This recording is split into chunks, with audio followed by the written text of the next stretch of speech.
Opa, pessoal, estamos aqui com mais um Papo de Engenharia, hoje com o engenheiro Augusto Sérgio Pinto Guimarães. Augusto Sérgio Pinto Guimarães foi com meu colega lá dentro da FEMA durante mais de, enquanto a FEMA existiu, uns 40 anos, 30 e tantos anos, e o Augusto Sérgio veio aqui para poder bater um papo nesse Papo de Engenharia, porque o Augusto Sérgio tem uma experiência muito grande na área de saneamento, na área de meio ambiente e na consultoria, inclusive consultoria internacional. Ô, Augusto Sérgio, agora, para começar, eu vou fazer aqui uns merchandising com você vai participar, dos meus amigos que me ajudam a fazer esse podcast, eu, Luiz Barata, que não está vindo hoje aqui. O patrocínio, um deles é do Instituto Brasileiro de Engenharia de Cursos, não sei se você conhece, Paulo Dias, é um dos melhores engenheiros que tem na América Latina sobre engenharia de cursos. Isso aí é a Contec Engenharia do Barata, Luiz Barata, consultoria na área de elevadores, experiência ambiental e outras coisas. A BMEC é a Associação Brasileira de Engenheiro Mecânico, eu estou dando uma força junto com o Barata. O presidente o presidente é o André, lá de Itaperuna. E aí, um abraço para o André, nós estamos ajudando a organizar essa associação. E essa é a BRAIP, a Associação Brasileira que trabalha com inspeção predial de gás. É do meu engenheiro Jorge Omar, meu camarada, gente muito boa. Augusto, vamos começar esse papo nosso aqui. Uma coisa que a gente sempre começa, a pergunta de praxe aqui. Como é que você chegou na engenharia? Teu pai era engenheiro, né? Como é que você veio? De onde você era bom em matemática, das escolas que você cursou, da universidade que você passou, para a gente poder depois entrar num papo mais profissional. Eu venho de uma família de classe média baixa. Embora os dois outros irmãos do meu pai tenham tido um caminho mais avançado, porque eles ficaram aqui no Brasil e meu pai ficou em Portugal, ajudando meu avô numa fábrica lá. E quando voltou aqui para o Brasil, ele estava sem profissão e nesse caminho fiquei eu, de classe média baixa. Mas uma tia, irmã do meu pai, se casou com um diretor de colégio no Rio de Janeiro e eu fui estudar lá de graça e eu era bom aluno. Era bom aluno? Era. Ah, E nessa história de ser bom aluno, por exemplo, eu ganhei uma bolsa de estudo do IBEU, lá para o colégio. Eu era o melhor aluno de inglês. O IBEU. Então, já me livrou do inglês. Existe o IBEU, o Instituto Brasileiro? Existe IBEU. Sou amigo de uma Instituto professora de lá, Brasileiro? vizinho de prédio. Aí você foi no IBEU? Ganhei o IBEU de graça. De graça. No colégio, com a minha tia, de graça. Você tava... E aí meu pai era funcionário Como diria baixo... tudo de grátis? De graça. Meu pai era funcionário baixo do Diário de Notícias. Os irmãos dele casaram-se com duas filhas dos donos do Diário de Notícias. Mas meu pai era um funcionário assim, de 7º escalão. E trabalhava ajudando o Diário Escolar, que naquele tempo, em 1967, era muito famoso entre os estudantes de ginásio, científico, vestibular, a coisa toda. E nessa, o meu pai conseguiu que os dois responsáveis por esse Diário Escolar me indicassem e eu ganhei uma bolsa do curso Vetor, que era o melhor curso, juntamente com o Baiense, naquele tempo. Eu estou falando de 1967. E no Vetor eu era cobrado desesperadamente pelo dono. Porque os bolsistas naturalmente são muito cobrados, né? Não tem problema. Na turma de 150 alunos, eu era o único bolsista. Então eu era cobrado violentamente. E acabei passando para a escola de engenharia. Eu nem fiz vestibular para a PUC, porque eu não teria dinheiro para pagar. A PUC naquela época já era caro, imagina. Mas no fundão era de graça. Era de graça. E aí você passou para o UFRJ. De graça. Então tudo na minha vida foi estudo de graça. Mas você ainda pegou aqui no Arco São Francisco ou não? Já foi... Tinha uma aula de concreto, materiais de construção ainda. É porque você forma engenheiro civil, né? Aí você daí faz saneamento? Lá não. É porque o curso civil na escola, naquele tempo, era muito grande. Então, tinha 8 subespecialidades. Eu fiz a especialidade hidráulica e saneamento. E depois fui dar aula lá na escola. Na UFRJ também? Na própria UFRJ, no próprio departamento onde eu estudei, de hidráulica e saneamento, que foi aberta a linha de meio ambiente. Então, o Haroldo, que foi presidente da FEMA, eu e o Fernando Almeida... Eu tentaram convidar ele para vir aqui, o Haroldo se recusa terminantemente. Falarei com ele. Isso. E então nós três montamos o curso em meio ambiente. Foi o primeiro curso em meio ambiente em escola de engenharia. Então foi ali que eu... Aí você fez como seria o quê? Uma extensão ou uma especialização, não? Não, nós montamos o curso para a graduação em meio ambiente. A graduação em meio ambiente? É. E então eu cheguei... E está até hoje lá, deve Eu cheguei a dar aula para minha filha. Minha filha foi para a produção e lá havia um outro professor de meio ambiente que teve um problema de doença, férias, qualquer coisa. Então um dia apareço eu lá para substituir E ela olhou assim, ih, vai Não, falar de mim. Claro que falei. Aí né? me diga uma coisa, como é que você se formou, trabalhou em alguma empresa, ou você se formou em alguma empresa, você foi trabalhar na área de saneamento na iniciativa privada ou você vai direto para a FEMA? Eu fui estagiário, e quem me trouxe para o estágio, um amigo que até hoje é como se fosse meu irmão e que tinha trabalhado na área de informática para uma empresa de engenharia chamada Planenge. E havia vaga na Planenge. Aí ele me chamou e eu fui lá para a Planenge. Planenge era de projetos, né? Projeto total. E aí, lá na Planenge, eu conheci o consultor principal de saneamento, que era o Amarílio. Você sabe que as histórias do Amarílio são maravilhosas, né? Diz que era um dos maiores calculistas da área de saneamento que tinha. Tudo para falar do Amarílio, se quiser. O Amarílio e eu fizemos dupla no final da vida dele, ele só tinha trabalho comigo. E aí, nessa, eu ainda chamei o Carlos Henrique para ficar conosco lá, mas o Carlos Henrique ficou na área de portos. Então, nós dois fomos para a Planenge, e da Planenge o Amarílio me chamou. E logo em seguida foi o Carlos Henrique também para a FEMA. Eu ia ser dos 3, 4 primeiros a assinar carteira na FEMA em 6 de outubro de 75. A FEMA é de julho. Mas as carteiras assinadas foram em outubro. Foram em outubro. E aí eu, naquela educação de minha mãe, deixei as moças passarem e aí fiquei número 60. Eu ia ser número 5. Passaram 55 moças. De passagem que tinha muita gente boa ali naquela... O meu registro na FEMA é 27060. Mas tinha muita gente boa naquela época, hein? Nossa, aquilo era um grupo espetacular que foi montado. Eu digo até hoje que a montagem da FEMA do Roberto Mariano foi uma montagem espetacular, né? Uma coisa, você podia contar um pouco essa história? Você chegou a viver essa história da concepção da questão ambiental? Porque tinha tido em 92 Estocolmo, 72. E aí, por causa disso, criaram algumas coisas em Brasília e depois começaram a criar no estado. Se não me engano, a FEMA é a primeira empresa. Não, eu era júnior demais para isso. Para isso, não participei. Eu fui chamado imediatamente pelo Amarílio. Que já estava na Constituição da FEMA. Já estava lá. Ele vinha do IES, ele é um dos poucos técnicos do IES que passou para a FEMA, continuou com a FEMA na área de saneamento. E aí o Amarílio me trouxe, mas eu não participei da estruturação do órgão. O teu chefe da época, a gente chamava de chefe, foi Silveira, Ricardo Silveira. Acima do Amarílio. Acima do Amarílio. Eu tive a sorte de ter, na minha opinião, as duas cabeças mais brilhantes da FEMA naquele tempo, que eram Amarílio e Ricardo Silveira. Silveira é brilhante. E os dois foram meus chefes. Depois fui sócio do Ricardo Silveira. Quando você acabou que se aposentaram. Aí... Silveira morreu muito novo, né? Não, e ele morreu de uma maneira absolutamente absurda, porque ele era um dos profissionais mais competentes na questão com certeza. de meio ambiente industrial, e ele morreu por um problema de poluição de meio ambiente industrial. Ele estava fazendo um barco privado, o barco Nome Gaia, que na realidade era o nome da empresa para a qual nós trabalhamos, Carlos Henrique, eu e Ricardo. E o Ricardo era o que montou essa empresa. E ele moldava um navio no aterro da Praia Grande de Niterói. Esse esse barco, era um barco bem grande, por isso que eu chamei de navio. Um barco que precisava de lixar. E esse material que foi lixado era cancerígeno. Nossa! E ele, talvez a pessoa que mais entendesse de câncer ambiental industrial, morreu de câncer ambiental. Impressionante. É um absurdo. Assim. O Silveira é uma daquelas mortes assim, que eu acho que é uma perda para a questão ambiental. Mas eu queria te perguntar o seguinte, aí você foi trabalhar no Departamento de Apoio Técnico Científico. Chefiado pelo Ricardo Silveira. Qual era o objetivo disso?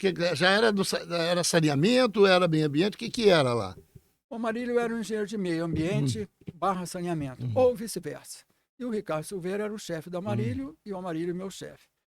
E o que acontecia é que nós fomos identificando assuntos técnicos. Nós trabalhávamos no Departamento de Apoio Técnico Científico, então não éramos da área operacional, que era o chamado DEAPOP, liderado pelo Vitor.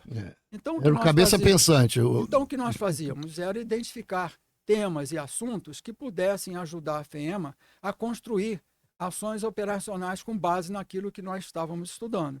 Então, era assim que funcionava o nosso departamento e a divisão de estudos técnicos, chefiada pelo Amarílio, que era um engenheiro de saneamento. Então, naturalmente, me levava para a área de saneamento ambiental. Então, foi assim mas você faz... Mas tinha uma história do BNH, que a FEMA passou a ser Órgão técnico o do órgão BNH. técnico do BNH. E por causa disso, praticamente todos os estados do Brasil, muitas cidades do Brasil, receberam água e algum saneamento por causa desse projeto do BNH. Você chegou a trabalhar nesse projeto? Em geral, não, porque esse assunto BNH ficava com o Carlos Henrique e as outras pesquisas ficavam comigo. Por exemplo, uma coisa assim que era considerada até meio ridícula, vaso sanitário de descarga reduzida. Eu me meti com isso. E aí desenhávamos sobre isso. Quando eu fui trabalhar depois com o Banco Mundial, que vai ser provavelmente um assunto aqui nosso Claro, para claro. conversar. Isso já tinha eu experiência de vasos sanitários de vários modos, várias maneiras, então trabalhávamos dessa forma. Outra coisa, trabalhávamos com sistemas de esgotamento sanitário que fossem simplificados em termos de rede, que pudessem ser computadorizadas. Então Isso já naquela época, nos anos fizemos os 70. primeiros modelos de rede de esgotos computadorizados. Tem alguma cidade que recebeu esse tipo, não, dessas cidades do Brasil? Rio de Janeiro, Paracambi, Aos Montes, fizemos lá. Fizemos em Japeri também. Fizemos depois em Campo Grande, no Mato Grosso. Isso tem rede lá nessa cidade? Rede? Tem. E eu comandava isso com técnicos de lá, que eu levava o pessoal na conversa e fazíamos um trabalho que era, para eles, muito interessante, porque era mais barato, servia a população colaborava com mão de obra. Então, uma integração muito legal. Mas deixa eu explicar um pouco. Esse vaso sanitário de custo Descarga baixo, reduzida. Descarga, como é que era isso? Era o quê? Você gastar menos água? Menos água. Era um vaso sanitário que você gastaria... Porque, na verdade, eu acho que hoje é 20 litros. Era 20 litros. Não, era. Era 20 litros. Hoje é 6 litros. Hoje são 6 litros. Eram 20 litros por descargas e tal. Hoje diminuiu exatamente esse projeto. Por causa disso que reduziu? Não somente... Bom, isso. Isso também. Eu fiquei preso 22 horas na Índia por conta disso. Por quê? Isso é uma boa história, né? É boa história. Fala indiano, não. O que acontecia é que o nosso vaso sanitário era para estar integrado, e ficava integrado, a uma pequena caixa de descarga. Na Índia, a situação era diferente, porque o nível de pobreza médio era maior, então a descarga era feita de modo manual, com um pequeno balde que se jogava. Então haviam duas formas de encaminhar esse projeto. E eu fui à Índia, naquele tempo eu já estava desligado da FEMA, por licença, estava trabalhando com o Banco Mundial nessa área de saneamento em área pobre. Resultado, eu fui inspecionar, fui à Índia verificar como funcionavam esses vasos sanitários que eram projetados por empresa sueca.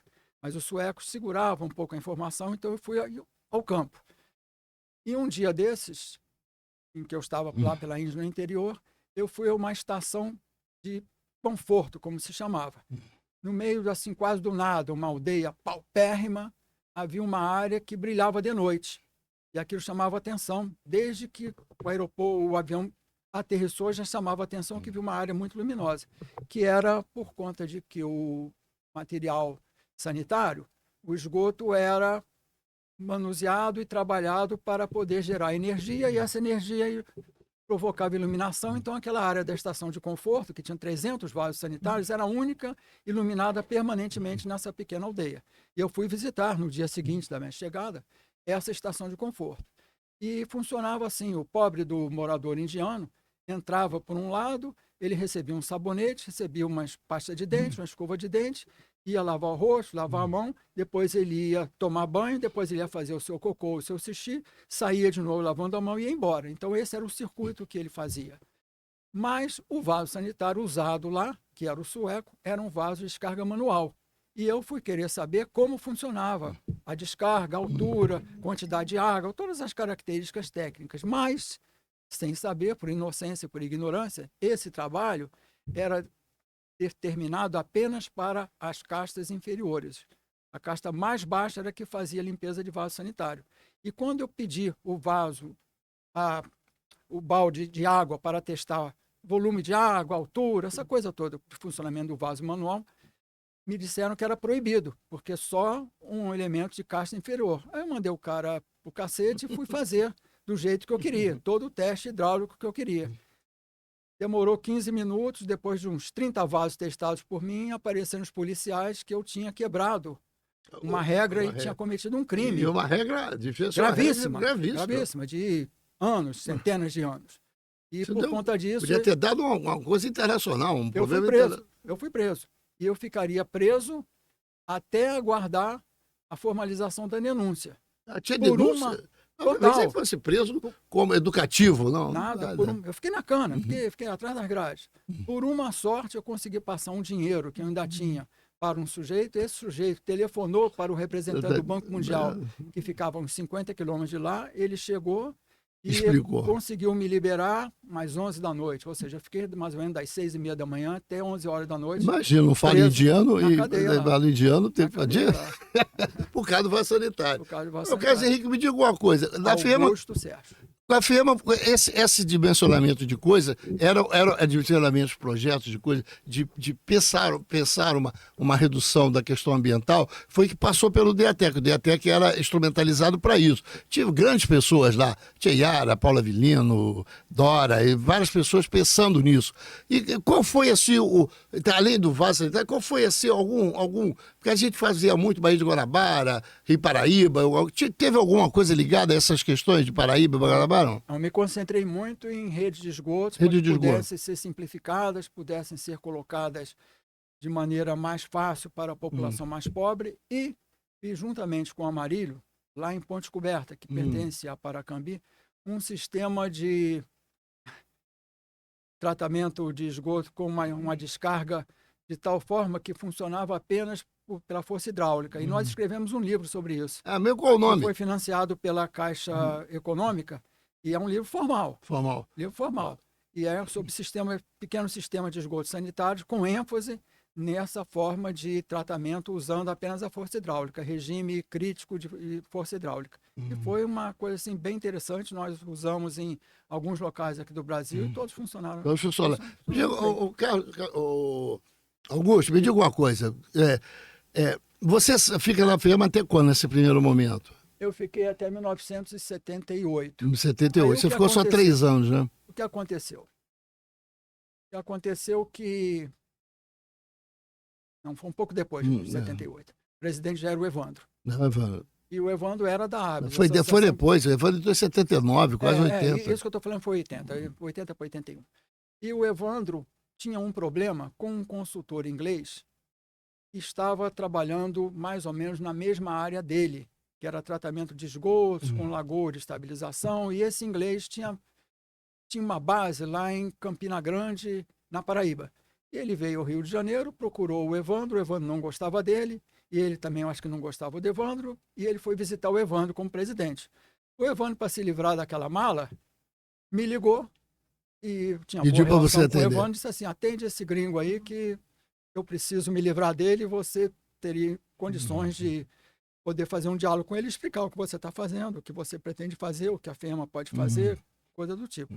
E esse camarada era consultor do Banco Mundial para esgotamento sanitário em área pobre. Resultado, 6 meses depois, uma noite que eu estava em casa, veio um convite dele para eu pedir licença à FEMA e me juntar a esse grupo do Banco Mundial para saneamento em área pobre. Em área pobre. Aí você foi no mundo todo para buscar saneamento em área pobre. E eu era um dos responsáveis pela implementação Qual o país que você percorreu visitando essa questão? Vários países do mundo? Vários, né? Na América Latina toda. Toda. E Botsuana, Uganda. Na África também? Na Índia, Paquistão. Mas aí você era consultor do Banco Mundial. Banco Mundial. Eu ia com a marca do Banco Mundial e isso abria a porta. Você volta. Né? Claro, abria a porta. Você volta quando para a FEMA? Você volta em 85? 87, eu voltei quando o Haroldo era secretário de Desenvolvimento Urbano. Eu fiquei assessor do Haroldo. No governo Moreira Franco. Governo Moreira Franco. E aí, na montagem do governo Moreira Franco, Ricardo Silveira e eu escrevemos os programas de saneamento e meio ambiente. Porque o Ricardo também estava na O secretaria. Ricardo estava no grupo. E era aquele grupo daquela frente política enorme que ia desde a direita até a sua extrema esquerda. Até da extrema direita até a extrema E esquerda. nós estávamos no meio e eu escrevi o programa de saneamento e o Ricardo colaborou comigo. E o Ricardo escreveu o programa de meio ambiente e Carlos Henrique e eu colaboramos com ele. O Estado do Rio. O Estado do Rio. E o Moreira Franco venceu a eleição. E aí Eu ainda tinha algumas coisas de Banco Mundial, mas o Carlos Henrique foi chamado, então, para ficar de secretário de Meio Secretário de Ambiente. Meio Ambiente. Nesse tempo, então, houve uma enchente gravíssima aqui no Rio de Janeiro. É, de Eu acho que 70, foi 80 e... não. Depois, É. 87, imagino isso. Uma enchente gravíssima aqui Porque no o Rio. Moreira ficou de 86 a 90, é isso mesmo, 87, 88. 87. E aí, eu trabalhando com o Banco Mundial, o Carlos Henrique me chamou para ver se eu podia colaborar com alguma coisa Que sobre isso. ele era secretário de Meio Ele é Ambiente. secretário de Meio Ambiente. E aí, então, eu tinha boas articulações com o representante do Banco Mundial para a área de urbanismo e saneamento aqui no Brasil, era meu amigo, Brás Menezes, era um indiano, nascido na cidade de Goa, na Índia, mas com Era igual formação de falar portuguesa. português, É isso. fala português. Bom, tem uma história. A primeira vez que ele falou em português, depois de 40 anos, foi comigo, numa festa, que ele tinha aparentemente esquecido. Mas, através dele, então, eu consegui um financiamento enorme que ia sair para a Serra. Aí o Carlos Henrique me pediu que eu ficasse como presidente da Serra. E, basicamente, na Serra, o que eu fiz era administrar a chegada desse recurso bem grande que foi usado para fazer obras de dragagem e drenagem em partes muito significativas da região metropolitana. Basicamente ali Nova Iguaçu, Baixada Fluminense. Então foi essa minha entrada na Serra que foi resultado Você desse ficou lá, trabalho no Banco ficou Mundial. os 4 anos de governo, não? Não, eu fiquei menos. Eu fiquei 1 ano e meio como presidente, e aí o Moreira Franco me exigiu que eu fosse candidato político. E eu não quis. Aí ele disse, então vou colocar alguém no seu lugar. Eu falei, tá bom, ponha. Aí veio o Délio Leal, que era meu amigo lá de Paracambi, eu já fazia trabalhos com ele lá em Paracambi. Aí eu fiquei de vice-presidente ajudando o Délio a se enturmar com a questão de drenagem, dragagem, meio ambiente e tudo mais, e depois saí. Mas essa questão, eu acho que essa questão é boa, essa questão de dragagem e de drenagem das bacias. Antigamente a gente chamava de corpos receptores, hoje eu chamo de bacia hidrográfica, né? Essa bacia hidrográfica. A Serra tinha uma importância no trabalho com rios e canais e lagoas, que era manter uma certa fluidez desse negócio. Vocês chegaram a fazer algum estudo interessante? Porque a questão da lagoa, por exemplo, da Lagoa Rodrigo de Freitas, também foi o trabalho da Serra. Isso vinha desde a doutora Doris, né? Mas ali na Lagoa ainda é mais fácil. Da Lagoa Rodrigo de Freitas. Rodrigo de Freitas. Eu tenho por ali energia hidráulica vindo das áreas mais altas e tudo mais. O problema é a Baixada Fluminense, em que ela é um problema que só vem se agravando por conta de que uma quantidade enorme de moradores está abaixo de uma linha de inundação. E vai morar ali, e mora ali, e continuará morando ali. E continuará dentro d'água. Ou alguém fará uma coleta ali de água e despejará de um outro local, como Maurício Gomberg tentou fazer um emissário norte, que coletaria essa água ali da Baixada e atravessaria a Zona Sul e jogaria lá no... Você está falando da água de chuva. Água de chuva. Sempre estou falando água de chuva, porque esse é o grande problema da Baixada.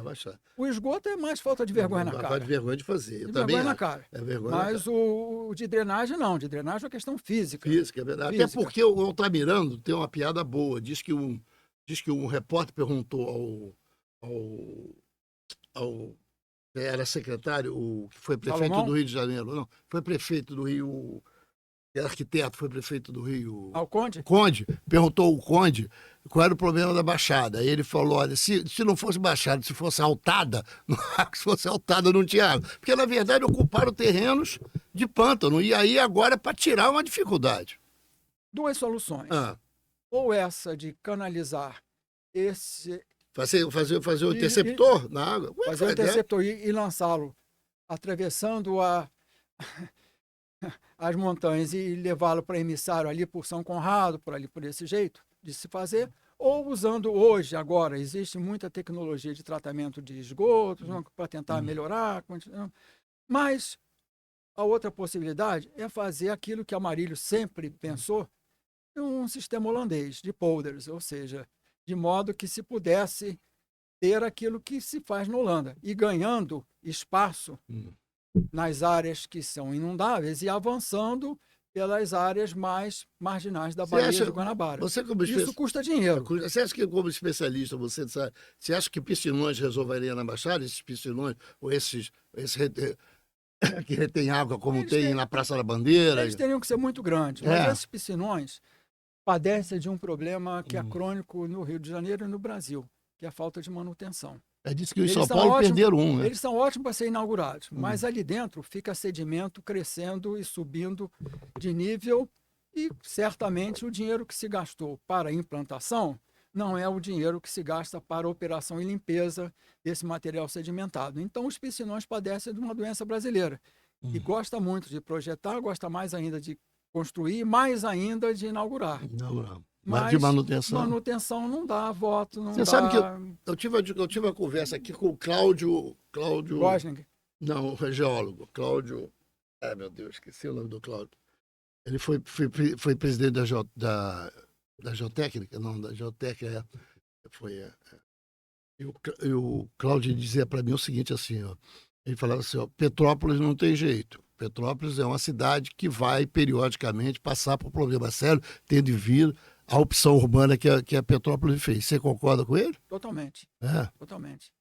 É muito difícil, a concentração urbana ali está muito alta, e o que acontece é que as chuvas ali vêm com volumes muito elevados e com frequência alta também, e ali não deveria ter aquela densidade populacional que existe, principalmente nas áreas mais baixas ali, centro da cidade, tudo por ali, aquilo é tudo área inundável.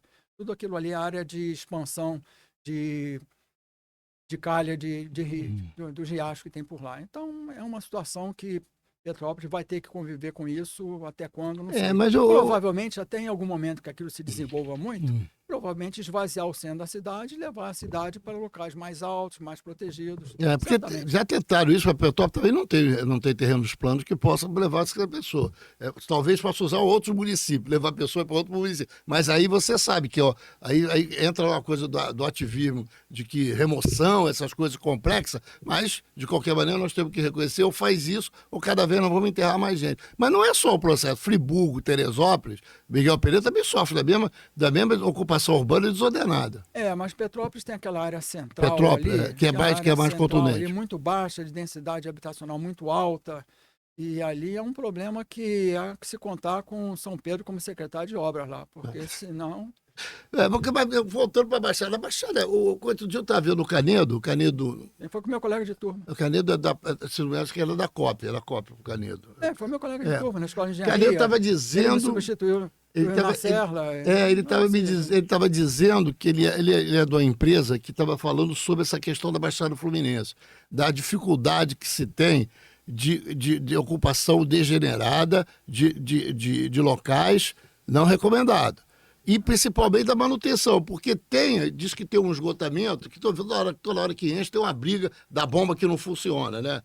Que tem um esgotamento que foi bolado para tentar. E por que isso é o desleixo do governo? Por que essa questão da drenagem, do saneamento é tão difícil? Nós estamos nessa briga há mais de 40 anos. E provavelmente vai continuar um pouco mais, porque os órgãos públicos têm recebem muita interferência política, as verbas não são as corretas e os trabalhos de manutenção não aparecem muito para a população, que aparecem no trabalho de inauguração. Então, esse conjunto de coisas faz com que populações que ocupam áreas baixas estejam sob ataque periódico, porque as chuvas intensas ocorrem com frequências cada vez mais apertadas, mais próximas, um evento mais próximo do outro. E o que acontece é que essa população que já está estabelecida, estabilizada, como sairá de lá? Irá para onde? Eu não gosto do termo mudança climática, eu gosto de eventos climáticos severos, que isso está acontecendo. Porque isso acontecia no Rio de Janeiro, mas no Rio de Janeiro, capital. Nós conseguimos, capital e cidade aqui, nós conseguimos impermeabilizar tudo. Né? Praticamente até os morros do Rio de Janeiro, onde tem favela, são impermeabilizados. Só que a água, quando desce, vira cachoeira, né? Mas se você olhar de cima, bem do alto, você vai verificar que a diferença entre Baixada Fluminense, Zona Sul, Petrópolis é pequena do ponto de vista da precipitação. Eu já participei, por exemplo, de chuvas em 1967, onde eu morava, no Maitá. Inundou tudo, matou gente. Depois, quando eu fui para Serra, foram 2 anos de chuvas intensíssimas na Baixada Fluminense. Poucos anos atrás, houve a chuva ali no Vale do Cuiabá, E é em outro problema. Petrópolis. Ou seja, mas se você olhar do alto, essas localizações são muito próximas, então você não tem ainda um modelo capaz de antever precipitações de maneira tão localizada assim.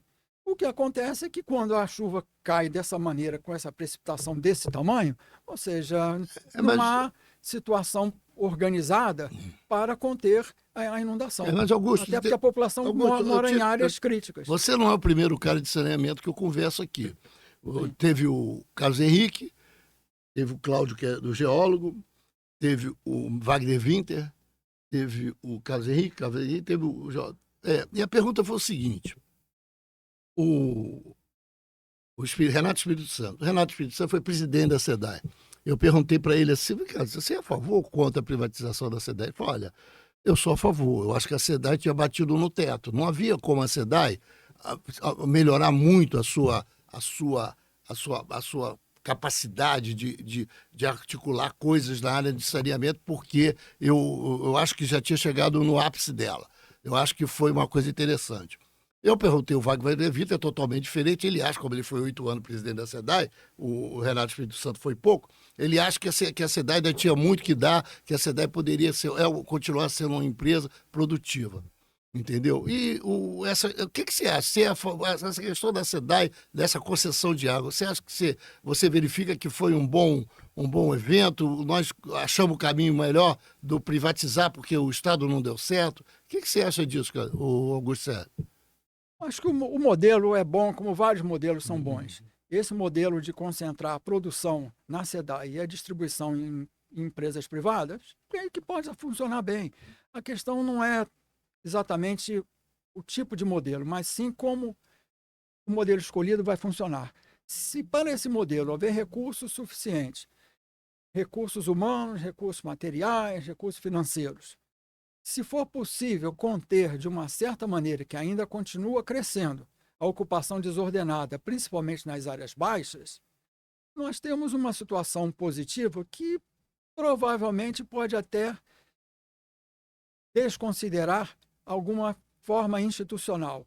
Ou seja, há vários modelos institucionais que funcionam, mas nenhum deles vai dar conta da problemática maior, principalmente nas áreas de baixada, que é a população exageradamente concentrada em locais onde o nível de água, de chuva, provoca problemas enormes de destruição material, perda de vidas, e isso vai continuar, porque do jeito que a situação se encontra, você olha de cima e você vê manchas enormes em áreas de inundação. Mas, Henrique, você não acha que é uma derrota da engenharia? A engenharia foi... Augusto Sérgio, desculpa, senhores. Augusto Sérgio, você não acha que isso é uma derrota da engenharia, não? Nós fomos derrotados, nós engenheiros fomos derrotados, porque não conseguimos persuadir os governos a tentar fazer uma coisa diferente. A despoluição da Baía de Guanabara continua. A gente nunca... Milhões e milhões... O Marco Barreto falava comigo o seguinte... Conhece aí o Marco Barreto. Marcão falava para mim, falecido Marco Barreto, dizia para mim o seguinte: Marco, se o dinheiro todo que foi colocado na Baía de Guanabara tivesse sido jogado lá, tinha aterrado a Baía e já estava resolvido o problema. Conceitualmente, a questão da Baía de Guanabara é bem interessante, por conta de que aquela gota d'água que chega na Baía foi originada de uma precipitação, às vezes, a 60 quilômetros, 50 quilômetros de lá. O que significa dizer que, para que seja funcional de maneira correta os sistemas de água que afluem à Baía de Guanabara, nós precisamos de começar lá de cima, de montante, e resolvendo pouco a pouco de montante até chegar na Baía de Guanabara. Porém, como lá na ponta da Baía a situação está tão crítica, nós não podemos também usar dessa maneira, desse bom senso em nível 100%. Mas nós precisamos de começar a olhar de montante, mas gastar também dinheiro lá na beira da Baía de Guanabara. Por isso é que eu digo que essa situação de coleta e mandar para o túnel, por exemplo, seria uma situação rápida que pudesse resolver. Pudesse ajudar a resolver e tirar a quantidade enorme de água que existe por ali e que precisa ser removida, porque as chuvas intensas são muito danosas ao ambiente, danosas à situação urbana e principalmente danosas à situação de conservação de vidas. O que eu quero dizer nisso tudo é que nós temos um modelo que, para funcionar de maneira correta, vai demandar uns 50 anos. E as eleições são feitas num intervalo muito mais curto. Então, é muito mais fácil, de 2 em 2. intercaladas entre prefeitos e governadores, o que significa dizer que prometer ainda dá muito voto. A questão é que a solução, de maneira correta, demandaria vários níveis de... Desculpe. Vários tempos de administração pública, de prefeituras e governos. Isso teria que ser feito de maneira integrada. E nós não conseguimos uma situação cultural adequada no Brasil para que isso seja funcional. Como resolver, então? Não sei. Agora, você sabe que eu converso muito com o pessoal do esgoto e da água, ali na CES, quando eu vou almoçar, e eu fico conversando lá, e identifico o seguinte, eu também não sou um apaixonado pela tese de favelas. Eu acho que favela é um erro, a engenharia e a arquitetura foram derrotadas e foi considerado que favela é uma política pública de habitacional. Você pode discordar de mim que não tem nenhum problema. Eu acho que não é uma política pública habitacional. O professor Toledo, teve aqui, arquiteto Toledo, que fez um plano diretor da Rocinha, ele tem grandes ideias para transformar a Rocinha em bairro. O Márcio Parleme, que também era o outro da SEDAI, nós conhecemos todos. O Márcio também diz que 90... Você acha que é a solução ainda para a questão da Rocinha, da gente implantar lá o tratamento de água, o tratamento de esgoto lá principalmente, e água até já tem, de esgoto, você acha que é possível a gente a Rocinha virar um bairro? Você acha que tem determinação nesse sentido? Você acha que há governo que possa fazer isso? Ou nós vamos pensar um governo altamente... A coleta de esgotos ali na Rocinha é simples. Ou seja, se for permitido o envio desse esgoto numa situação de emissário, numa outra situação correta, do ponto de vista de dispersão desse esgoto em mar mais afastado, isso não seria um grande problema. O problema maior da Rocinha hoje é o adensamento populacional muito grave, é a questão de pouca insolação. Tem tuberculose, tuberculose muito alto. Tuberculose. Então, existe um adensamento ali que está errado. Mas, por outro lado, é inteligível essa compreensão. Por conta de que a Rocinha ali produz mão de obra que ajuda o funcionamento... Até o recreio. Verdade. Então, ou seja, como resolver isso? É preciso que a situação econômica melhore muito, que moradores ali da Rocinha consigam encontrar outros espaços de habitação mais afastados da Zona Sul, ou seja, que a cidade do Rio de Janeiro possa se espalhar de maneira mais organizada do ponto de vista de geração de emprego, de sua estrutura econômica, o que significa dizer que qualquer ação que se possa imaginar com 3, 4, 5 anos na Rocinha não terá grandes efeitos. Eu posso simplesmente minorar aquilo que seja gravíssimo, como, por exemplo, questão de sombreamento. Isso é gravíssimo, porque isso produz, você acabou de mencionar. Então, essas coisas têm que ser feitas. E o mais é melhorar a situação. Assim, o Carlos Henrique, Augusto Sérgio, um abraço para ele. Augusto Sérgio, deixa eu te falar. O emissário, eu queria trazer alguém que falasse sobre o emissário submarino de Ipanema. O da Barra é mais recente. Para se fazer o emissário submarino de Copacabana, ali, da Ipanema, e fazer o interceptor para jogar lá, eu me lembro que foi coisa difícil de fazer. Não, nem do ponto de vista técnico, porque já existia emissário no mundo todo. Já existe, do ponto de vista político. A Inglaterra possui 800 emissários. Do ponto de vista político e do ponto de vista da própria sociedade entender isso. Eu perguntei a alguém aqui como seria a praia de Copacabana se não tivesse o interceptor ou o emissário, com aquelas línguas negras. Uma cloaca... Não totalmente cloaca, porque o Mar Bravio, de uma certa maneira, ajuda a dispersar poluentes. Não seria um local O sal, de é. Bahia. Hum. Um local Mas de na Bahia. areia... Sim, mas seria absurdo. Você acha que hoje a gente conseguiria fazer o emissário o emissário de Ipanema? Você acha que seria Acho uma que não, obra? acho que não, porque existe um mal entendimento ambiental. Eu acho que é ignorância mesmo, hein? Eu estou É falando mal entendimento. desconhecimento mesmo. Nesse mal entendimento, eu me dei mal como presidente da Serra. Ah, é? Porque eu quis colocar em funcionamento o emissário que traria esgoto para aquela área de São Conrado. Já existe a obra. Eu estaria tentando reviver essa obra. E houve uma guerra tão grande que eu desisti de fazer isso. Mas eu continuo achando que aquilo ali deveria ter sido feito e teria ajudado em muito. Bacias de montante de Tijuca e para trás. É por isso que eu teria queria ajudado discutir o emissário submarino com algum técnico. Porque, É na verdade, impossível, porque as impossível. pessoas passam por cima do emissário, estão em cima do emissário, não sabem aquela obra, o trabalho que deu, aquela obra de engenharia, obra de grande profundidade, grandes técnicos que trabalharam ali, e ninguém sabe que tem um emissário ali, por isso uma pessoa anda naquelas praias que não tem esgoto nenhum. Mas seria impossível falar de emissário submarino, porque o movimento ambientalista não entende muito claramente a questão Não, mas eu acho que é muito sanitária. mais o ativismo. Isso, O ativismo atrapalha um pouco, né? Isso, dentro do movimento Mas ambientalista, tem os esse ativistas. ativismo.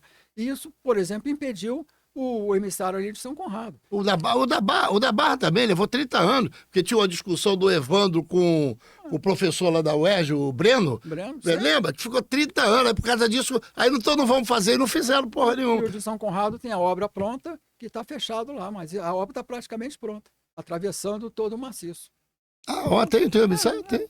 Eu tentei colocar em funcionamento e quase me mataram por conta disso. Então, Aí o governador Moreira falou: Augusto, sai dessa porque eu não quero arrumar essa briga. é porque tem obras, eu acho que o Cristo Redentor não seria colocado naquele lugar. Claro que não. Eu acho que o aterro do Flamengo, ou o parque do Flamengo, não seria realizado. Nada Eu disso. acho que o Pão de Açúcar, zero disso. Eu acho que essas coisas precisam ser discutidas, porque, na verdade, o ativismo pode atrapalhar uma série de coisas. Eu estava conversando com o engenheiro florestal, aí na quinta-feira passada, o Cláudio Santana, ele é presidente da Associação dos Engenheiros Florestais do Rio de Janeiro, e eu estava falando com ele sobre essa questão de árvores, árvore na área urbana. E ele, conversando, eu falei, olha, eu não sou um apaixonado por árvore, árvore que tem que ter, mas eu acho que tem que ter uma discussão política sobre isso.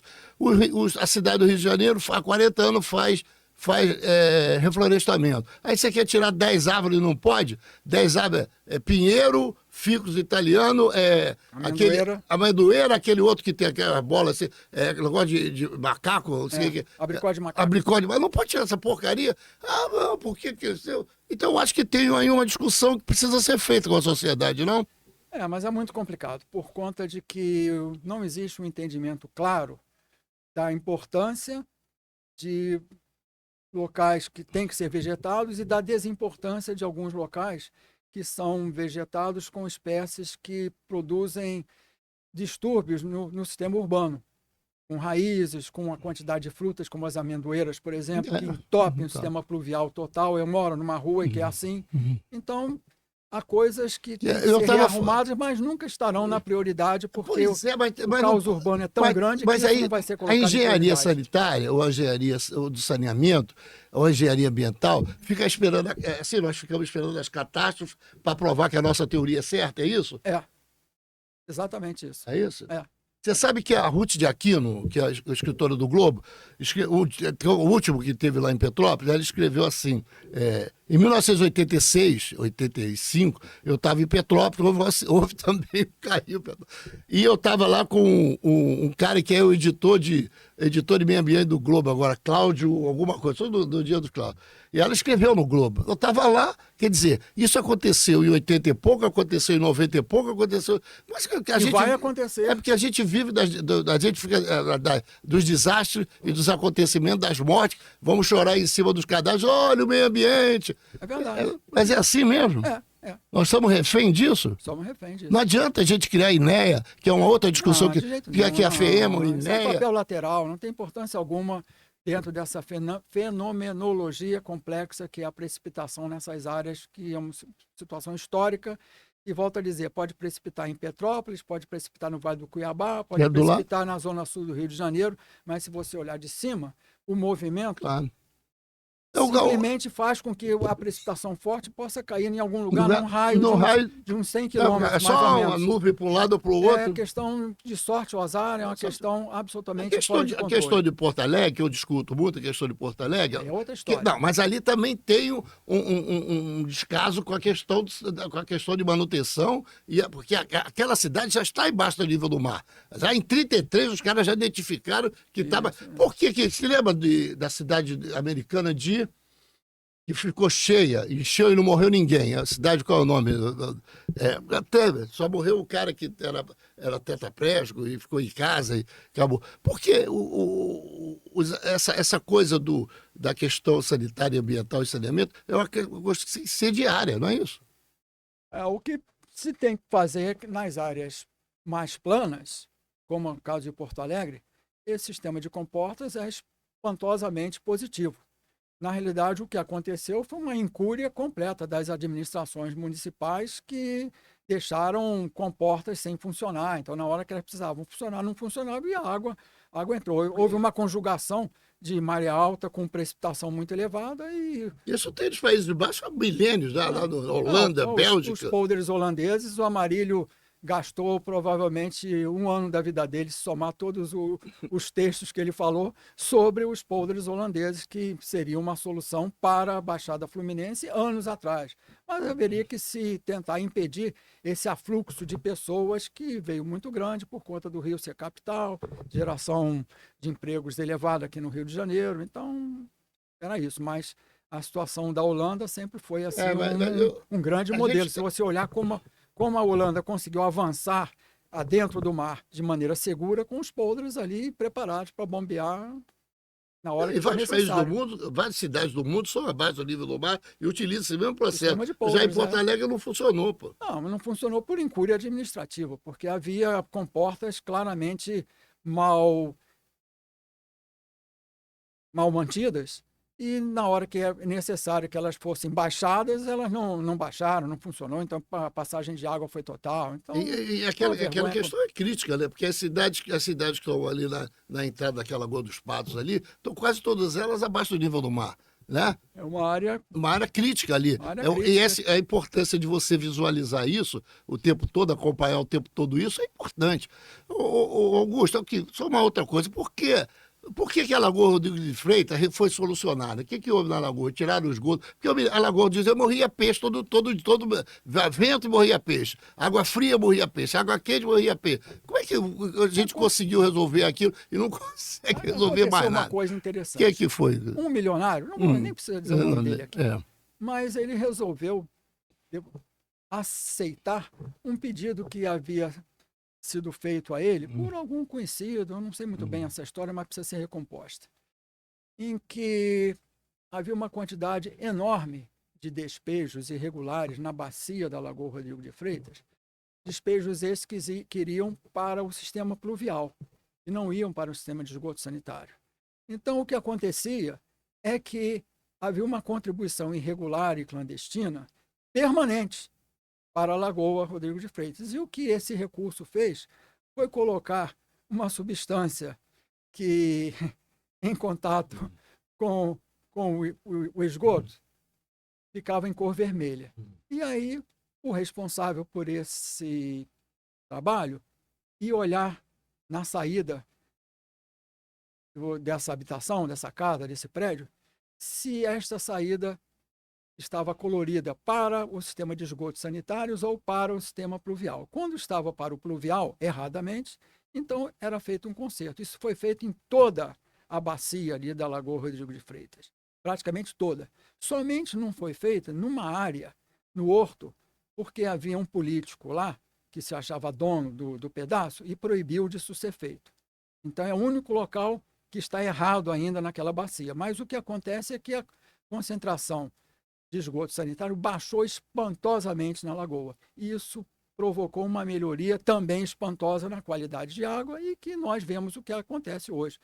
E então, a mortandade praticamente hoje é um caso quase histórico. Augusto, se a gente sabe qual é a técnica, se a gente sabe qual é a inteligência, se a gente sabe tudo, por que a gente não consegue eu, você e outras pessoas que estão em meio ambiente há muitos anos não conseguem induzir o governo a trabalhar nesse sentido. A Lagoa é um caso independente, porque é um corpo fechado. Fechado, melhor, então pequeno. É mais fácil, mais a bacia é mais fácil. Uma área menor. Definida, então é uma situação mais fácil de resolver.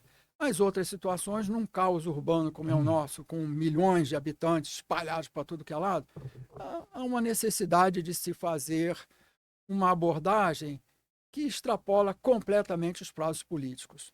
Ou seja, hoje no Rio de Janeiro, eu imagino que se houver um trabalho sério, talvez em 25 anos a região metropolitana esteja devidamente organizada e arrumada. Mas isso passa por várias formas de se fazer política, vários partidos, várias pessoas, e cada um que chega vem com uma ideia própria, melhor do que a anterior, e o que acontece é que nada funciona em termos de planejamento e muito menos, então, em termos de estruturação de obras e de serviços decentes. Eu conversei com o Vicente Loureiro, você que é o arquiteto, tem um trabalho da região metropolitana, ele é a região metropolitana em pessoa. Ele é a base, lá base técnica de Nova Iguaçu, eu falei, mas podemos colocar agora nessa discussão do governador, porque ele entende que a questão da região metropolitana precisa ser discutida como uma coisa integrada, porque não é possível.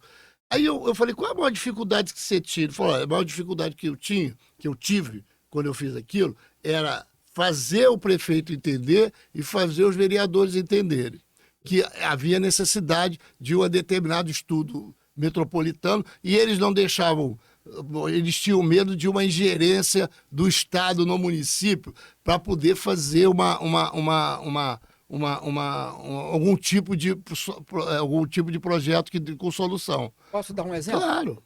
Paracambi. Trabalhei muito em Paracambi. Muito. E levei um dia o Amarílio para lá. Aí ficamos conversando e conversei com o prefeito, que hoje é um prócer político importante. É o André Siciliano. E conversei com o André. André concordou. O que nós iríamos montar? Um sistema de esgotamento sanitário acompanhando a própria geografia local. Ou seja, vários canais em Paracambi. Então, em paralelo a esses canais, estaríamos fazendo as coletas, porque as como fosse o interceptor. Seriam mais fáceis. E lá na frente iríamos fazer o tratamento que fosse necessário.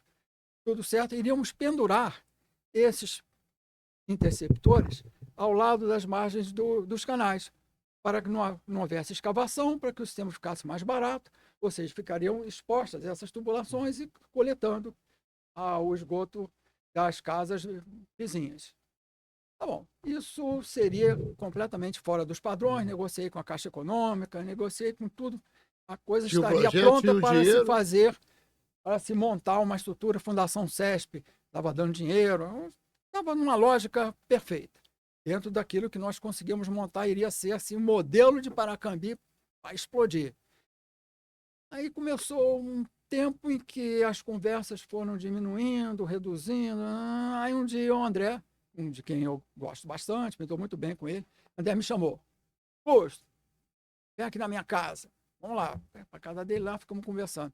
Te apresentando aqui, era um empreiteiro que tinha ganho a licitação para fazer a obra mais convencional de esgoto que tinha, que era o que ele sabia fazer isso. E dentro da estrutura política lá foi aberta uma licitação e ele ganhou. Aí o André me disse, bom, Augusto, vamos colaborar. Eu falei, impossível.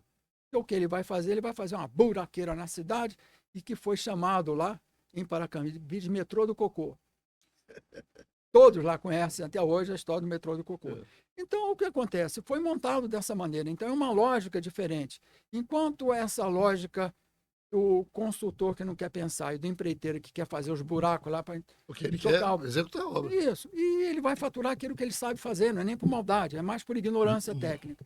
A situação fica difícil. O caso de Paracambi é absolutamente exemplar. Eu tenho uma discussão, eu queria discutir contigo uma outra coisa, da discussão sobre a gestão política do saneamento dentro das câmaras dos vereadores, dentro das câmaras dos deputados estaduais e no Congresso Nacional. A gente tem representante que faça esse tipo de guerra lá dentro. Porque tem a bancada da bola, a bancada da Bíblia, a bancada do boi, a bancada da bala, da Bíblia, do boi, não sei o quê, mas precisa ter uma bancada não precisa, não é isso? Precisa, mas não vai acontecer, porque isso não aparece para a população de maneira imediata. Na lista das 10 prioridades da população, está lá em oitavo ou nono.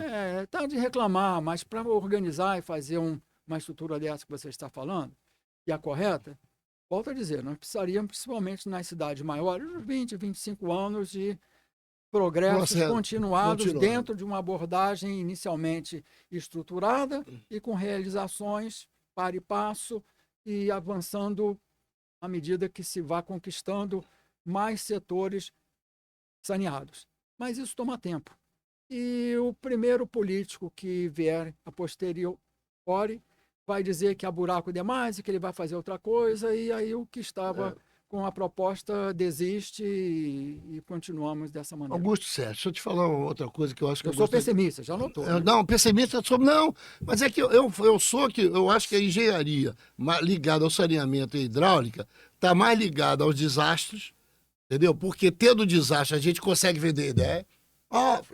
Aquela ideia pelo menos perdura 6 ou 7 meses, 8 meses, e depois possivelmente esquece para esperar um novo desastre ambiental para poder de novo a gente discutir que a bomba não tem manutenção, que os carros comportam não tem manutenção, e assim é doloroso. Deixa eu te falar uma coisa que eu acho interessante, você deve me esclarecer. Você que chegou lá na FEMA, garoto, você devia ter uns 25 anos por aí da idade. Você viu crescer, você viu a formação daquilo, os profissionais. Eu me lembro que a gente tinha um engenheiro que era cineasta, Moleta, lembra? Carlos Moleta. Meu amigo. E até ele depois saiu para... Tinha gente muito boa, então tinha gente excelente, cabeça, e tudo muito jovem. Eu acho que o cara mais velho era o Roberto Mariano, o resto era todo mundo. Eu entrei lá com 25 anos. Eu entrei com 22, então quem estava lá era gente com o máximo que eu acho que era o Roberto com 35, 40 anos que Haroldo, Haroldo tinha sido meu professor na 35, escola. Então, Haroldo hoje deve ter 6 anos que eu, mais 35, que eu. mas naquela época tinha 35.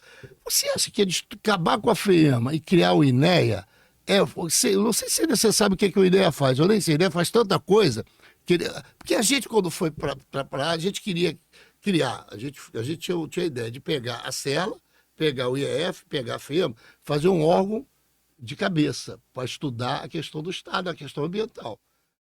Aí ele criaram o INEA, cara, que faz obra, que faz dragagem, que faz casa, que faz... Você acha que é isso mesmo? Está certo? Ou essa lógica da criação não foi bem sucedida?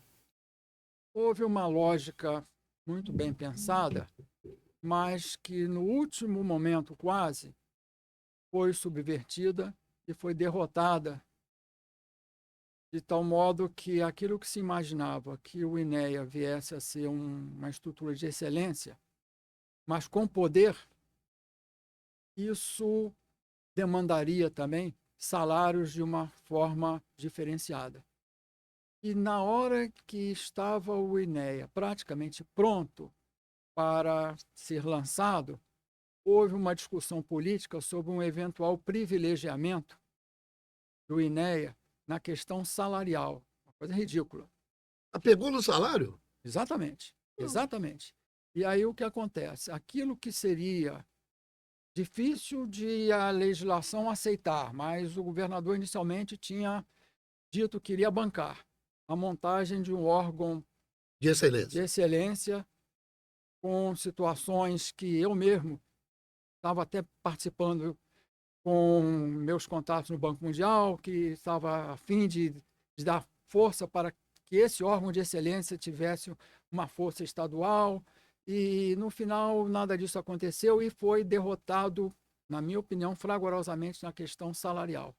Quando o INEA foi montado, não houve diferenciação alguma do ponto de vista salarial. Então, rapidamente, as coisas entraram no nível horizontal de todos os outros órgãos e aquilo passou de tal maneira que nem houve grande justificativa para se fazer um INEA e acabar com o SERLA, com o IEF, com o FEMA, porque aquilo que seria o fundamental, a montagem de um órgão de excelência, com pessoas de excelência e com até salários de excelência, mas que tivesse força política. Isso, acho não, o governador ou ele não quis ou ele não encontrou força na Assembleia para que isso O forte, fosse o forte realizado. da FEMA era a excelência, era a capacidade intelectual de cada profissional que estava ali. Eu me lembro que eram grandes profissionais respeitados no Brasil todo. É. E por isso a FEAMA foi um exemplo para outros estados criarem o seu órgão a partir daí, iam lá para ver como é que a FEAMA funcionava para poder criar.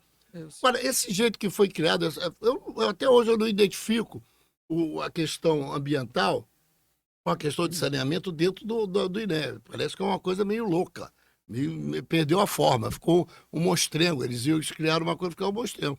Eu não sei se tem que repensar. Tu acha que tem que repensar ou não tem jeito? Não, sempre se tem jeito, né? Claro. Uma questão que é continuidade administrativa. Isso é uma questão séria, de modo que se possa ter um Você insiste plano muito nisso, de né? 10 Você anos, insiste 15 muito anos. nisso. Total, Agora- total, total. Se isso não acontecer, só por acaso que coisas positivas possam ocorrer. É. Mas isso está muito Cara, difícil, porque o clima político está muito difícil. Você tem uma lembrança, para que eu tenha essa lembrança. Todos os últimos governadores do estado do Rio de Janeiro foram presos. Não, de governadores, deputados, vereadores, Estou dando os cabeças, todos Tribunal de eles. Contas, Ou seja, então- Ministério Público. Então, como resolver isso? Não é tarefa Daí trivial. eu me lembro que tinha um cara do STF, um ministro, que falou assim: não, o negócio é. Olha aí que eu fiz merda aí. Fala assim: opa, fiz merda, deixa. Para o mundo que eu quero descer, pô. Então vamos parar, vamos começar tudo de novo. Não é não? Para que vamos começar tudo de novo. Uma situação que às vezes pessoas pensam seria tentar, de uma certa forma, talvez regionalizar a questão ambiental, de saneamento, por bacias, mas há um problema de que numa bacia teriam um município maior, um pedaço de outro município. Então, não Isso são, também, politicamente, é complicado de não fazer. são tarefas triviais. Eu me lembro que eles queriam fazer aquele consórcio da questão do lixo por municípios e tal, maior dificuldade do mundo. O prefeito de um partido combinar com outro do partido para fazer um aterro sanitário, era uma dificuldade. Eu imagino, sem Então, querer ser dono da melhor saída, muito pelo contrário, mas que talvez nós estejamos precisando, talvez nós estejamos demandando alguns casos que, mesmo que não sejam muito grandes, mas que possam ser exemplares. Situações em que as questões de saneamento e meio ambiente, dentro de uma estrutura localizada, de porte médio que seja, possa estar completamente resolvida, entendida como resolvida e vista como resolvida pelos políticos e pelos moradores. Talvez dividindo, talvez setorizando áreas da região metropolitana e colocar prioridade em 3, 4 áreas que possam mostrar resultados. E esses resultados sejam visíveis, esses resultados sejam mensuráveis.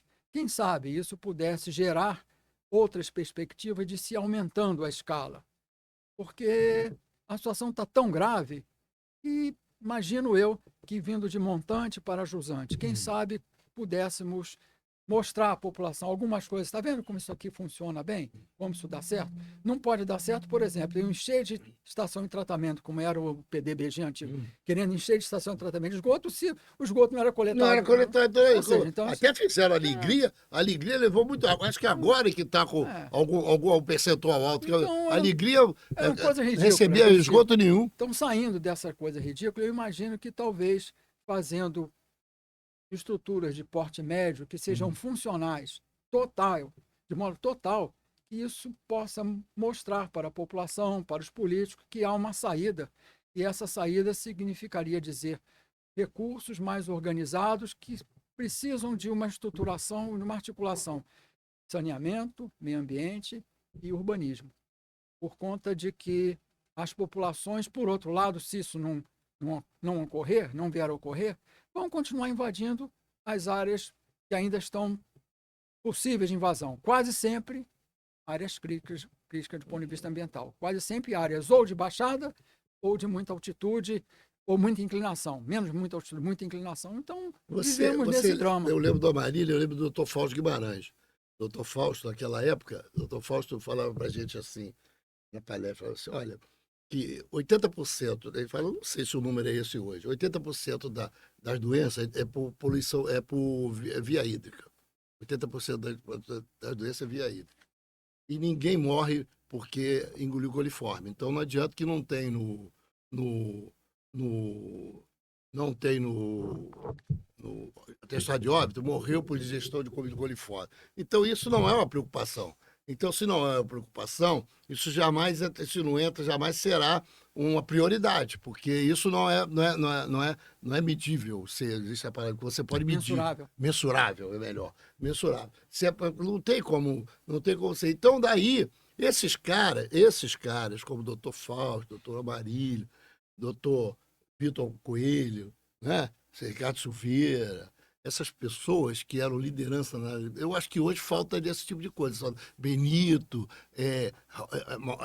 Maurício Gobert, né? Entendeu? Roberto e Sérgio Mariano, esses caras que eram uma cabeça feita dessa questão ambiental e de saneamento, acho que falta, não falta não? Nós não temos hoje essa representação no meio ambiente. Ou, por exemplo, alguém podia convidar o Augusto Sérgio para dar uma palestra no INEA sobre a vida dele, da luta pelo meio ambiente da cidade. Ou o Carlos Henrique, que eu falei tanto aqui, ou por exemplo, o doutor Haroldo, que é o único representante vivo, da questão ambiental no Rio de Janeiro. A organização da questão ambiental no Rio de Janeiro passa por 75. Foi um ano de base disso. Foi o ano em que tudo começou. Tudo começou organizadamente. De maneira organizada. Exatamente. Você não acha que falta isso, não? Só um parênteses. Você falou sobre o doutor Fausto Guimarães. Dizer para você o nome do meu pai, Augusto Fausto Pinto Guimarães. Então imagina como o doutor Fausto Guimarães me via. Como quase um filho. Bom, já disse tudo, né? Já disse tudo. Você não acha que falta esse pessoal? Eu não sei. Eu vejo as pessoas fazendo tanta crítica, dizendo que nada foi feito. Não foi, porque tem emissário, tem vários emissários que foram feitos no Rio de Janeiro, várias gestões foram feitas. A despoluição da Baía de Guanabara melhorou, mas não chegamos ao que queriam. O Rio Paraíba deu uma melhorada significativa, mas você não acha que ainda falta muita coisa? Falta gente de excelência para discutir isso? Hoje as questões de planejamento, de uma certa maneira, estão meio colocadas de lado por conta de que o ambiente político está muito poluído. É verdade. Hoje os políticos hoje não são adversários, são inimigos. Isso é a manchete, né? E existem entradas de grupos que são razoavelmente suspeitos de malfeitos em cargos mais elevados. Então, o que significa dizer que isso precisa ser rearrumado, ser resolvido, porque senão as pessoas que possam contribuir de maneira mais estruturada, mais organizada, simplesmente ou vão ser empurradas para fora do sistema ou não vão querer participar do sistema. Hoje eu imagino que isso esteja mais ou menos funcionando. Eu acho que é o caso da Câmara dos Deputados do Rio de Janeiro, né? Não estou querendo mas caracteristicamente não estou querendo eu acho que é isso mesmo. As pessoas acham que, olha, virou um bunda lelê. Então agora cada um por si e Deus por todo, porque em nenhum lugar nós vemos nenhum tipo de compromisso. Então, porra, vamos tocar o barco. Nós estamos com uma situação bem grave nesse sentido. Eu vivo reclamando, eu acho que o Pelé estava certo.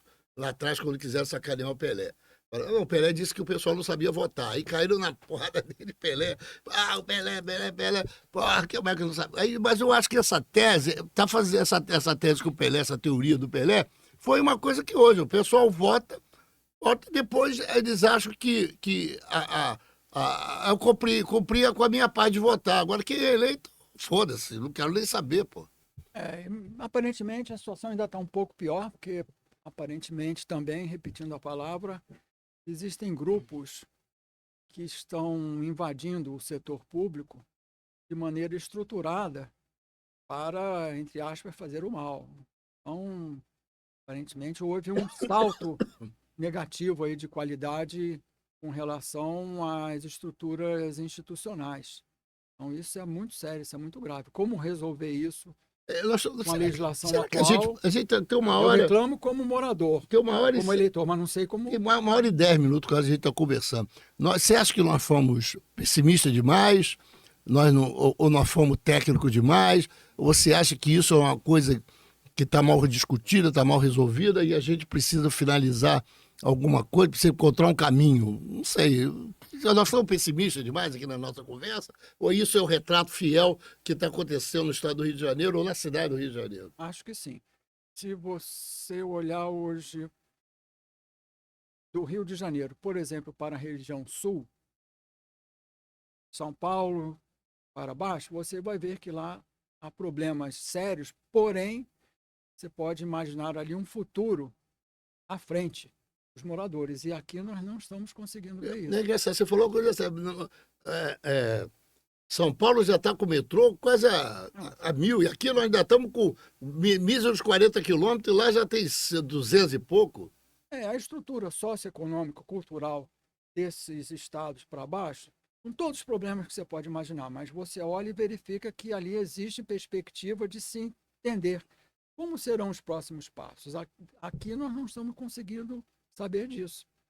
E a situação policial, do banditismo, segurança, isso está não dá tempo para tomando discutir uma meio ambiente. dimensão tão grande. Não dá tempo para discutir meio ambiente, saneamento, água, esgoto, não dá. Porque a população está acuada. E os mandantes, os que têm exercício de poder na mão, ou fazem parte dessa estrutura, ou não se sentem com força para poder mudar. Ou seja, algo precisa fazer. Eu sou pequeno demais para. Eu vou fazer uma pergunta a você, se quiser. Eu vou fazer uma reflexão. Se quiser, eu acho, por exemplo, que o Eduardo Paes deve ganhar a eleição no primeiro turno.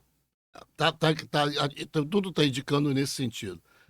Você acha mesmo que uma eleição no primeiro turno do Eduardo Paes, 60%, 70% dos votos que ele deve receber, você acha que pode haver uma mudança de perfil na política, ou você acha que nós vamos ter, como diria Cazuza, um museu de grandes novidades? Estou querendo falar mal. A estrutura que ele tem na prefeitura e que ele deixou na prefeitura é funcional. Eu posso discordar de alguns assuntos e discordo, concordo com outros, mas existe uma funcionalidade inerente à estruturação que ele montou. Se ele conseguir fazer isso em nível estadual, que é muito mais complexo... Mais complexo, você sabe que é mais complexo.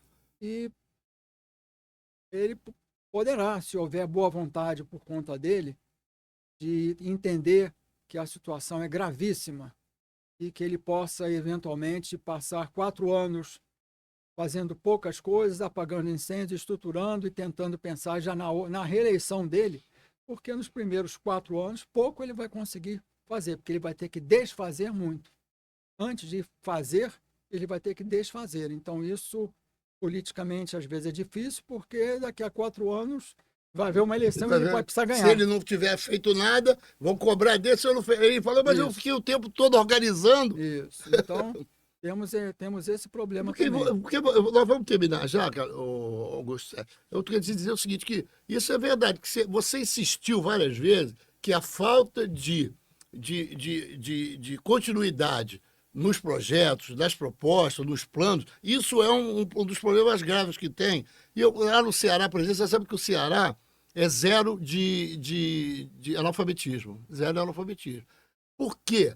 Porque o pessoal lá da família Gomes, que vieram lá de Sobral, implantaram em Fortaleza, implantaram no Ceará uma coisa que é educação. Você sabe que o ITA está indo para lá porque... Acompanho isso muito. Eu vivo discutindo isso. Porque o ITA... A maioria dos alunos do ITA São Paulo eram do Ceará. Eles abriram lá uma unidade lá do ITA para poder aproveitar a massa intelectual que tem no Ceará. Por que isso não pode? Porque o Camilo Santana foi 3 anos e porrada ministro da Educação, não conseguiu implantar nada, porque é uma discussão. Uma coisa é o Ceará, outra coisa é Brasil, como é o caso do Eduardo Paes. Uma coisa é a cidade do Rio de Janeiro, a outra coisa é o estado do Rio de Janeiro. Antes do estado, eu ainda diria, outra coisa é a Baixada. É a Baixada, a região metropolitana. Ou seja, tentar entender esses exemplos, bons exemplos, são coisas que precisam ser feitas. O cara lá de Goiás, o Caiado, com todos os problemas que tem, diz que a questão, e mostra com alguns números, que a questão de segurança melhorou muito por lá. Então, como pegar esses exemplos positivos e montar uma coxa de retalhos? Provavelmente é uma das perspectivas, se nós quisermos ainda ter um mínimo de otimismo para que as coisas porque sejam funcionais eu acho que eu nos locais onde elas são ainda disfuncionais. disfuncionais. Eu acho até porque, falando um pouco do Eduardo Paz, ele tenta, ele tem um viés mais para poder botar uma juventude nos governos que ele faz. No Estado, no município, isso até funciona, porque é uma coisa melhor. Mas no Estado, essa coisa de gente muito jovem que vai com pouca experiência para poder galgar postos de experiência, talvez não seja a melhor caminho. Eu não sei se você percebe isso. Eu não tenho assim, uma solução montada, porque eu vejo que a composição da Assembleia Legislativa é tão envenenada Estou envenenado. que deixa, de uma certa maneira, o governador quase nas cordas. Ou seja, Emparedado. como resolver? Porque os trabalhos que o governador planeja têm que passar pela Assembleia, são muitos cargos e tudo isso, no final, monta uma situação que não é construtiva, não é produtiva para a população. O cara é fica produtiva para refém. pequenos O grupos. cara fica refém. Pequenos grupos Ou o cara vão se dando compõe bem. com aqueles grupos ou fica refém daqueles E grupos. pequenos grupos vão se Ou dando compõe bem. e se for bater de frente, está arriscado a receber, a sair. Aí a situação criminal na região metropolitana hoje está saindo dos limites. Os limites. Está saindo dos limites, né? Meu amigo Augusto Sérgio, Pinto Guimarães, desculpa que eu tenha esse negócio todo, ter dito o nome do meu amigo Carlos Henrique, mas você não vai se chatear, porque o Carlos Henrique é mais amigo seu do que meu. Somos amigos há pouco tempo. Há pouco tempo, quase uns 50 anos. Então, ele não. Então, nem ele vai ficar chateado, nem eu vou ficar chateado, nem você vai ficar chateado. Queria te agradecer. Quero trazer o Haroldo aqui para conversar com ele. Eu acho que o Haroldo é um dos mais importantes personalidades da área ambiental e de saneamento no Rio de Janeiro.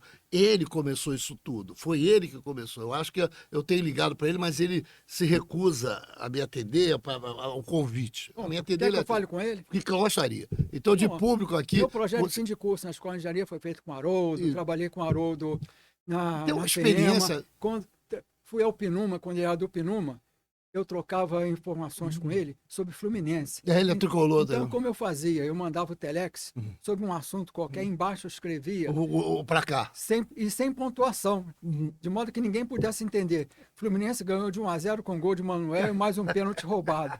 Aí a secretária viu o telex e viu embaixo um negócio esquisito. Haroldo, a figura brilhante, a figura brilhante, e a gente vai procurar.